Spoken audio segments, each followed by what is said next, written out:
Hey everybody, welcome back to Scrapyard Rescue. Hey, today we got something a little bit different going on. A couple of weeks ago, I did a video on what I refer to as my other Fairlane. I did a walk around on that car to see if there was any interest in anybody, wanting to, buy it or something. So today what I'm going to do is it's going to be pretty much the same type of video, but it's on my number one Fairlane, the one that I've been working on for the past couple of years. So here's the deal. I'm thinking about putting my property and house up for sale this summer. I've decided that I don't like winter anymore, and I don't want to stay here in the winter. And I can't afford to have two places. I can't be a snowbird and head south just for the winter and come back in the summer, that type of stuff. If I had a shop where I could heat and work inside in the winter, it might not be so bad, but it doesn't look like that's going to happen either. So if I do sell the place and I do have to move, I can't take the cars with me. I'd like to, but I don't even know where I would be going. I can't just haul cars across, states. You know what I mean? I would have to sell the cars. So today what I'm going to do is I'm going to do a walk around video on the first Fairlane, and I'll show you everything I've done to it, and and give you as much detail as I can. And so if it's something that one of you guys or gals are interested in, get in touch with me through the comments, and then I'll get back to you. And then if you're serious, we can start to talk. So watch the video to the end. Make sure you see the whole car. I'll start at the front and go all the way around and tell you exactly what's going on with it. On my last video, I noticed that it showed that like 34% of the people that viewed the video weren't subscribers. So I would really appreciate it if you guys watch this video. Please subscribe to the channel. I'm really trying to get my numbers up. I got to hit that 1,000 subscribers by the end of this year. So I would really appreciate that, and thumbs up and all that kind of good stuff, and everything. So let's go ahead and get outside here. It's going to get windy again today, and it snowed last night, so I want to get out there and get this going before the wind picks up, and then I have to, wait a couple more days or something for it. So we get wind here 15 miles an hour every afternoon, so you got to get going early on stuff. So let's go ahead and get out there, and we'll start the walkthrough. Okay, guys, here we go. Give you a shot at the engine here. Now, if you've been watching my videos, you'll see that I've been doing a bunch of work on this engine for a while now, trying to work the bugs out of it. I pretty much got it all sorted now. It runs pretty good, and it'll idle down and stuff. It's still not running perfect. I think what my next plan was to just go ahead and swap carburetors on it again. I've narrowed it down to, I think that this carburetor's just not jetted right. I don't know what the jets are. This is of course a Chinese aftermarket piece of crap, and so there's no information with it. I don't have any idea how to rejet it or anything. So I'm debating on just spending the money and getting a good carburetor and put on it. But otherwise, the engine's been all redone, all the way down to the pistons. The valves were all done. It's got all new gaskets, new lifters, all that kind of stuff. I replaced the connecting rod bearings. It's got 40 over pistons in it, and 20, the cranks 20 under. So and I did a compression check here a while back when I was trying to figure out what was wrong with it, and I got like 120 pounds of compression. So the compression's good. You can see I had that HCI ignition in here, and I decided I didn't like that, so I put the regular ignition back in. Actually seemed to help. It's got an aluminum radiator. You can see electric fan, new battery, all that stuff. Pretty much everything up here works. I believe that right there, that linkage for the throttle, is not correct for this car. I think that's a throttle linkage for a 3-speed transmission, not an automatic, because I can't figure out how to hook the kick down on it. So that would have to be addressed. Otherwise, it's all pretty good. Hood's all been stripped down, repainted. Heat shield put on it. Here's the front of the car. All looks pretty nice. Everything works. Horns, lights, all that kind of stuff. So let's go ahead and start walking around. Oh, you can see here on the front fender finishers, both of them are dinged up here on the front. So I don't know if those things can be repaired, but at the end of the video I'm going to throw something in at you so you can, you know, something else. A couple little dings in the fender. Otherwise it's nice. It's got the emblems, I got all the trim. Those are brand new black smoothies, brand new tires. These are 185/70 14s on the front. Go down along the door here. This door's in nice shape, no dents. The rocker molding is off. I have it, it's over on the bench. I just don't have the clips for it. Passenger door, good. Little dent right here, no big deal. Little dent right down here. Same thing. This car is rust free. It's been sitting out in the desert out here for 40 years. There's not any rust on it. Rear tires are 205/70 15s I put on it, so it sits real cool. I like it. Shot of the roof. It's got some little ripples right in here. Not sure what those are from. I don't know if people setting stuff up on the roof. I don't know, but all the window trim's good. Everything's nice. Back window's all cool. That's good. Rear fender down here. Couple little dings and dents. That'd be easy fix. All the trim's good. Let's get around to the back here. We get a shot of the back. That's all done. The bumper is straight. If a guy's really going to go to town on it, you'd probably want to get it re-chromed. I just sprayed it with chrome paint, and it turned out like crap. And I found out I found out what's happening with that. If any of you other guys are trying to use that bright metal finish or chrome paint and it doesn't turn out, the powder coater that I know in town here, I talked to him, he won't even powder coat anything with the chrome stuff anymore. He won't do anything. He says it's no good. He goes, it doesn't matter what it is. In a couple of weeks, if people bring stuff back complaining because it's all faded and looks ugly, so he won't even use it anymore. So I believe they took something out of the process, you know, some, who knows, poison stuff or whatever. But the lights are good, the trim's good.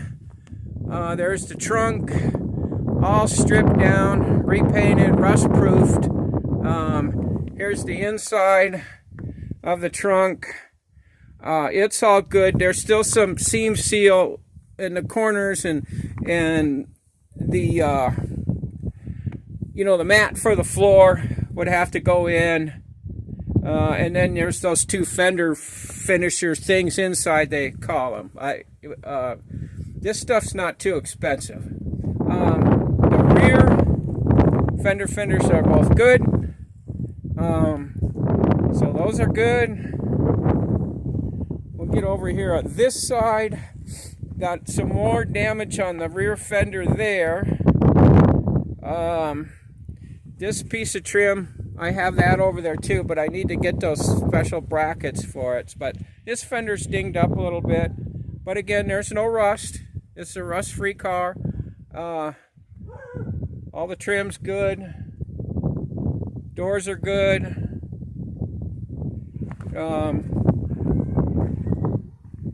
Everything looks okay. Got a little bit here on this fender now too. Windshield over there has got a crack. It'll someday probably have to be replaced. So, okay, with the front end is completely rebuilt. It's got all new ball joints, everything in there, down there. New shocks. It does need to be aligned. It has to go in and have an alignment before you can really get it out on the road. I tried doing it myself, but I realized that was out of my expertise, so I'm just going to take it to the shop. So let's go ahead and get inside here. Look around. All right. Here's what the doors and stuff look like. I did all this myself. Upholstery work is just so, unbelievably expensive. It's just almost impossible for a guy like me to have that kind of stuff done. You can see these are bad. They're bad on everything. I just saw a guy in the forums today asking if anybody knew where you could buy those, and they're pretty much obsolete. Here's the interior, the dash. Everything's pretty good on the dash. It cleaned up real nice. This had a padded dash on it, but it was so bad I just ripped it out and then just cleaned up the dash and painted it, and I think it looks great. There's the passenger doors the same. You can see that armrest is kind of dinged up. I've got the heat shield down on the floor everywhere. I got a couple little pieces over there to put on, and then carpet. This is a seat cover I got. It actually looks pretty good on here. It was the same thing. It was the prices I got to have this just a one seat reupholstered were $600 to $800. I just can't do that. So let's go over here to the back doors, and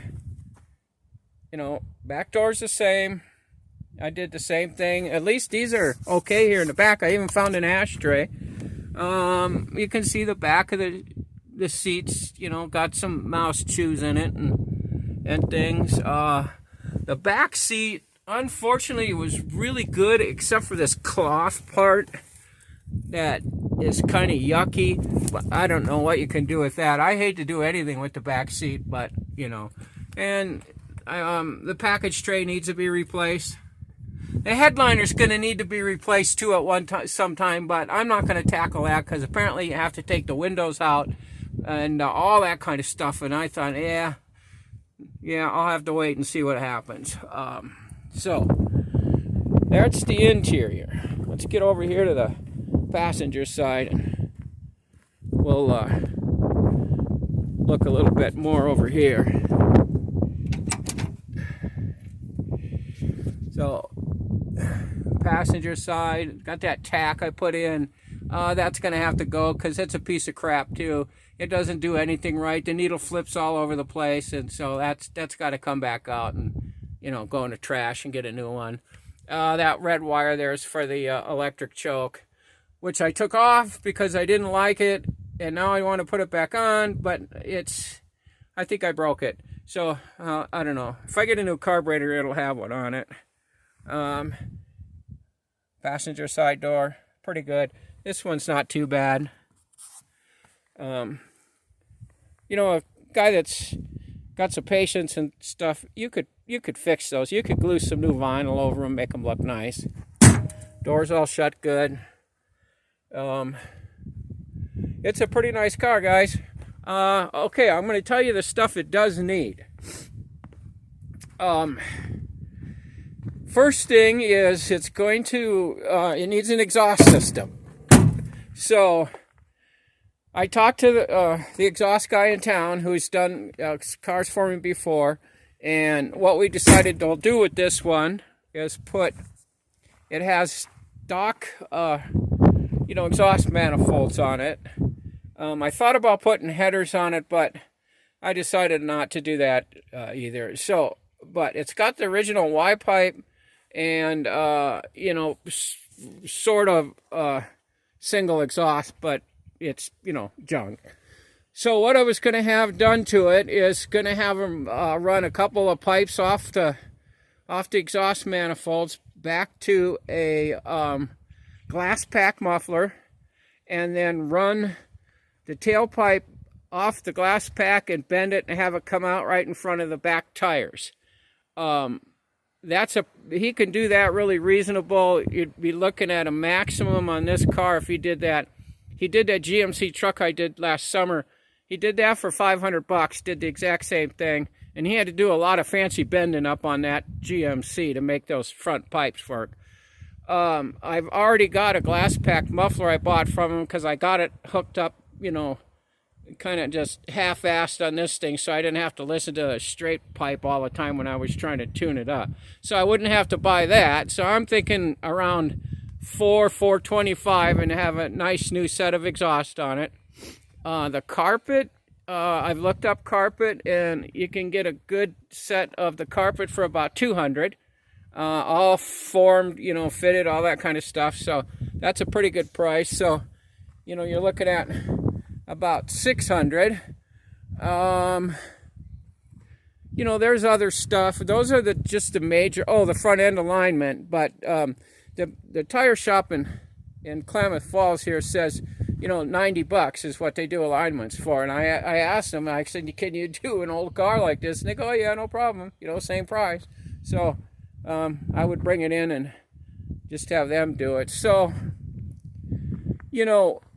we're looking at what? Maybe to just kind of get those bigger things done, $800 or something for it. So that ain't bad. If I was going to keep the car, I would be doing that. I would be getting the exhaust done and everything. So, but anyways, that's it. Okay, here's the punchline at the end of the thing. Now, I did that other video 2 or 3 weeks ago of the other Fairlane. I'll just kind of walk over there and just give you that quick update look at that. I'm not going to go all through that. Again, that has that video you guys can watch. But that's the other Fairlane. Now, if someone wanted to purchase that Fairlane and we came to an agreement and all that kind of stuff, I will throw in the other one because I got to get rid of that one too. I can't seem to get any interest in someone just coming and buying the second one, getting it out of here.